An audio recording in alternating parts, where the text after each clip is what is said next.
Warga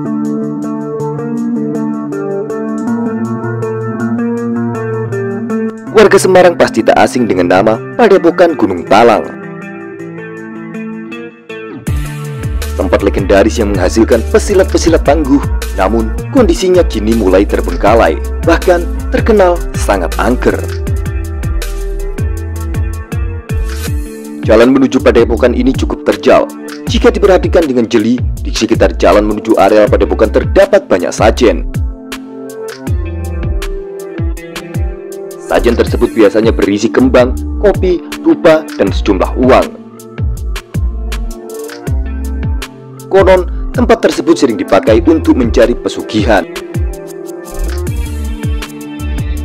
Aktivitas Padepokan Gunung Talang sendiri sudah berhenti sejak 1990-an. Puluhan tahun terbengkalai, beberapa genting dan pondasinya hampir roboh. Arealnya sudah ditumbuhi tanaman perdu yang cukup lebat. Bahkan Padepokan ini pernah mengalami tersambar petir dan angin puting beliung yang sangat besar, seolah-olah Danyang penunggu Gunung Talang tidak memberikan restu berdirinya Padepokan silat ini sehingga mencoba merobohkannya. Akhirnya Padepokan dibangun lagi oleh orang Keraton Solo dengan cor dan diisi dengan keris yang keramat di setiap pondasinya agar sang Danyang atau penunggu tidak membuat Padepokannya ambruk lagi. Kondisi eks-Padepokan ini memunculkan kesan angker dan mistis. Bahkan, kesan ini diperkuat dengan cerita masyarakat sekitar yang beberapa kali sering menjumpai sosok Danyang dan suara aneh di sekitar Padepokan. Tempat itu juga pernah digunakan sebagai ajang uji nyali di salah satu program televisi nasional. Konon, masyarakat sekitar menganggap Padepokan ini dijaga oleh sosok genderuwo yang paling kuat. Bahkan pernah ada yang meninggal karena dianggap telah merusak atau mengganggu tempat sakral ini. Di sisi bawah ada genderuwo yang sangat kuat, bisa dikatakan sebagai rajanya genderuwo.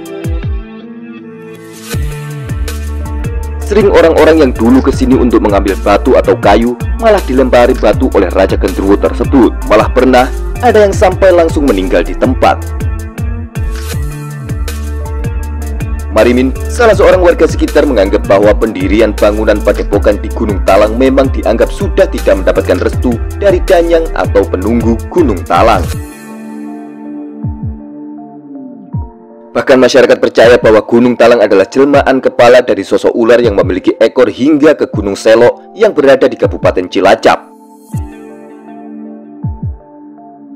Padepokan ini dipercaya sebagai kepala ular soalnya memiliki bentuk yang lancip seperti mahkota, sedangkan Gunung Selok merupakan ekor dari ular tersebut. Marimin mengaku beberapa kali juga pernah melihat sosok ratu ular dengan mata kepalanya sendiri ketika berada di sekitar Padepokan Gunung Talang. Bahkan beberapa warga juga pernah menemukan pusaka di sekitar Padepokan ini. Marimin juga pernah menemukan keris manten namanya, tetapi dia tidak mengambilnya dikarenakan takut terjadi apa-apa pada dirinya sendiri. Warga lain juga ada yang pernah menemukan batu delima gancet atau saring melekat di Padepokan ini. Hingga kini, suasana seram itu masih sangat kerasa, bahkan di siang hari. Keangkeran tempat ini terdengar hingga ke seantero kota Semarang. Pada akhirnya, orang-orang dengan tujuan buruk selalu datang hampir di setiap hari. Mulai dari tujuan pesugihan, meminta nomor togel, sampai mencari pusaka untuk kepentingan pribadi.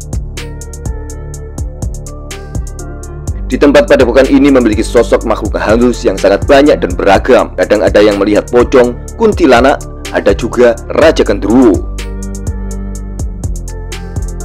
Namun warga setempat meyakini cuma ada satu penguasanya, yakni Ratu Ular.